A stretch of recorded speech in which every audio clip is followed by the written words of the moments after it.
What did you do when you were 18? Go to college, parties, traveling, whatever it was. I bet you didn't do what Max did. The 18-year-old started one of the internet's biggest drug selling businesses. Police later called it the Amazon of illegal substances. Let's talk about it. It was the fall of 2013 when Max bought his first drugs to resell them. But he didn't wait in a park for clients to find him. He started selling them on the dark net. But the client base on the dark net is limited. So Max decided to bring his business into the normal and open internet. He called his website Shiny Flakes. Max was smart.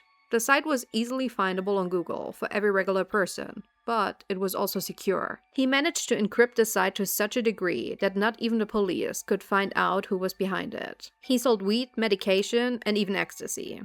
The only drug he refused to sell was heroin. To pay, clients had to use Bitcoin. And the site was a great success. Max sold his drugs all the way from Germany to Australia and even Indonesia. In the end, he made over 14,000 sales.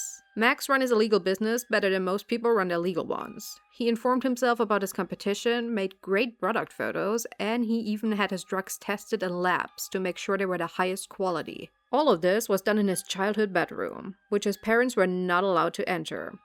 He even still got pocket money from his mom. All the while, he was already a Bitcoin millionaire. But the business became too successful for him to handle.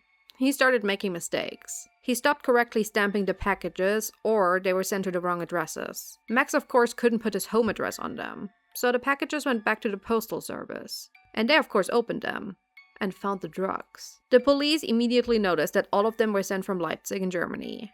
And all of them came from the same post station. In the spring of 2015, the police raided his childhood home.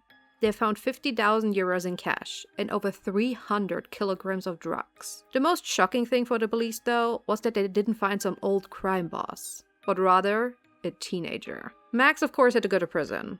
Unfortunately for his clients, he had made an Excel file where all of their names, addresses, and what drugs they bought was written down. So a lot of them were also arrested. Max was released in 2019, and then arrested again shortly afterwards, because he had decided to help someone program another site to sell drugs. Max had to go to prison again for 4.5 years.